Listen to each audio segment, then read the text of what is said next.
Hello and welcome to today's show. It is Friday, 9/30/2022. I am Dale Delbridge, Benchmark Realty, Murfreesboro, Tennessee. This is your Status Chat. Now, we have SEC football this weekend, and Volunteer, Go Big Orange, they have a week off, so they're at least assured to get one more week undefeated. We have, who do we have? Bama's playing, who they play? Arkansas? Arkansas. That ought to be a close game.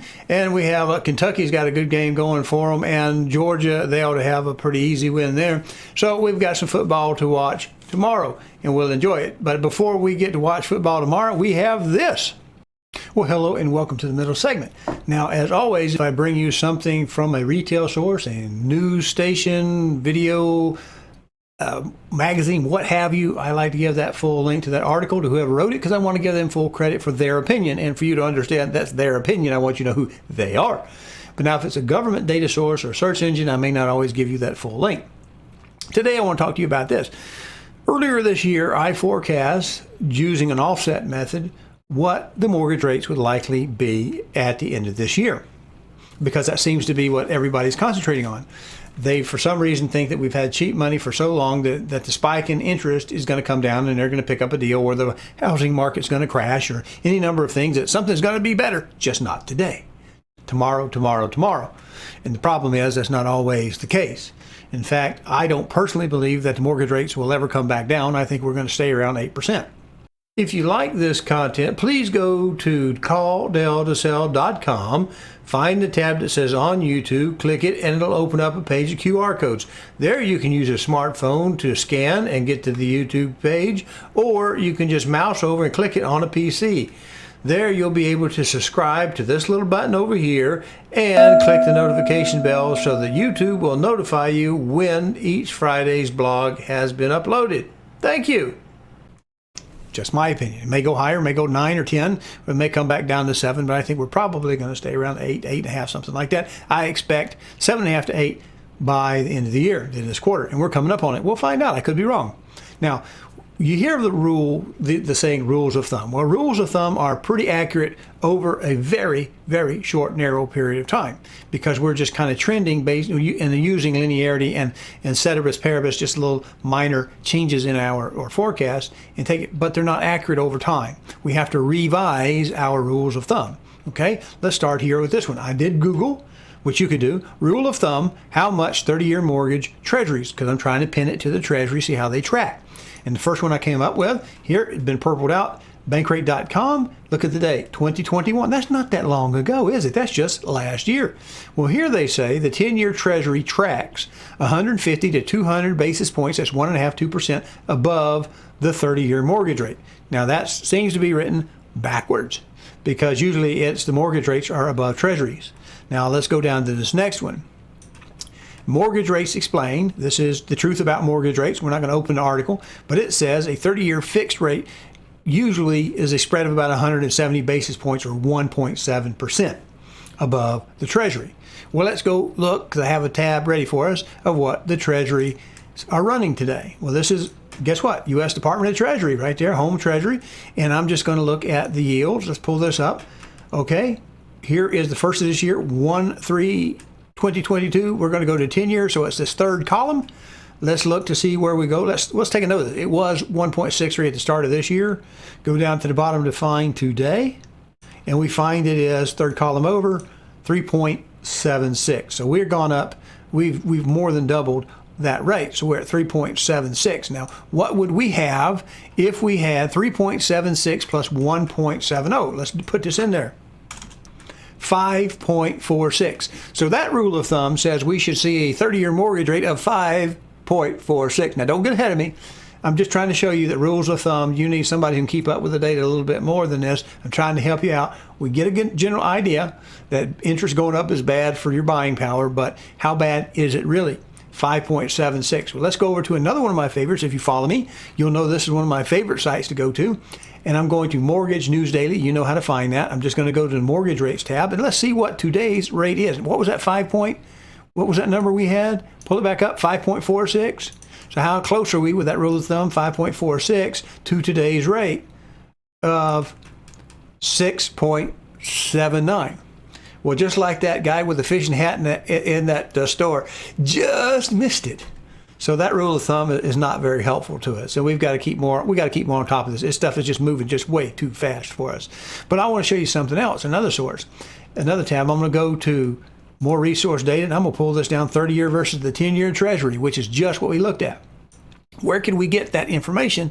Thinking that just 1.70 or maybe 2 percentage points above the Treasury is a good number. Well, look where we are around here, around this 2020, right? We see it was down 3 points, a little over 3 points, and a little less than 3/4. So that's going to give us that spread we're looking for. But even then, it's still over what? Over 2 percentage points. It gets a little closer. We get up here, 1.73, 1.75. That's pretty close. What's 2 times 1.7? It's going to be 345, right?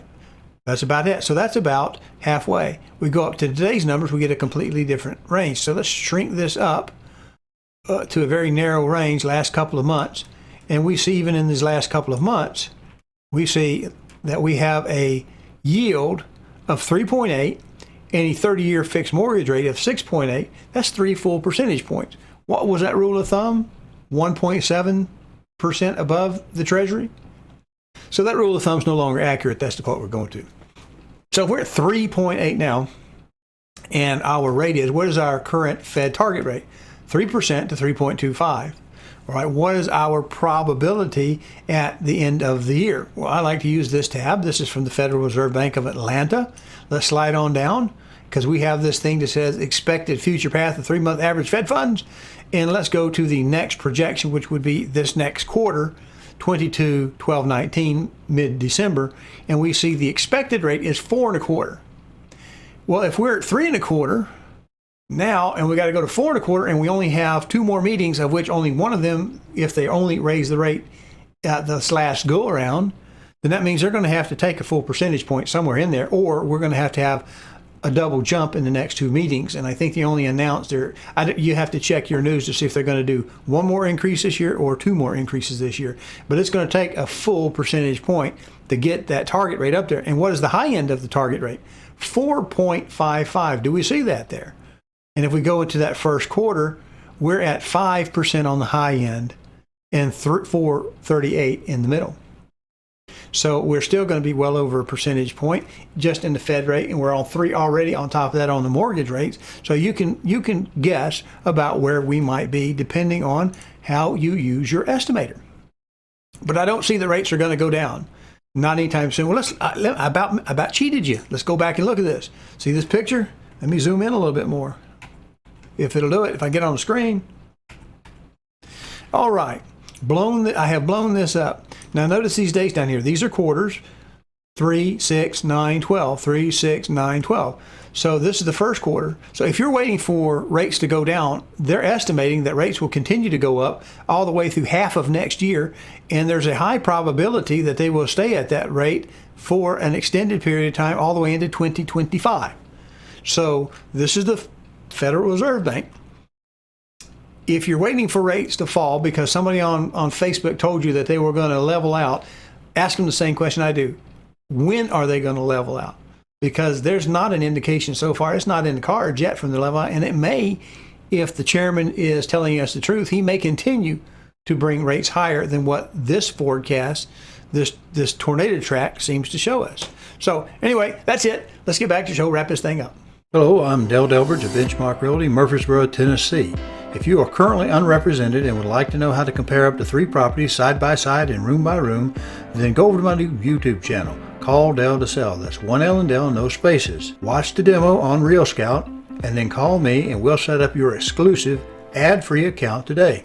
Well, now we got that out of the way. The whole point of that little bit was, you see a lot of people will give you estimates and rules of thumb. One of the easiest methods I use is just an offset method. It's only good for a short period of time based upon the recent trends and recent ratios, because as we saw in that one graph from Mortgage News Daily, we see that we were much lower. They were much closer together, closer to that 1.7 or 2 percentage points when interest rates were low. But as interest rates go higher and higher and accelerate, that gap between them is likely to grow larger for multiple reasons. And of course, we also haven't dealt with treasuries versus mortgage-backed securities and strength in the market and confidence underlying and all that kind of stuff. It's just what it is. It looks like you don't really have a good reason to wait. If you're looking to buy or sell, now is a good time to do it, I would think, to be quite honest with you. I don't see inflation actually trending down anytime in the near future if we're over 8 percentage points now, and the only reason it's down a little bit is because of gasoline and oil, because the futures are so bleak that they're cutting the price because they didn't think we're going to need that much.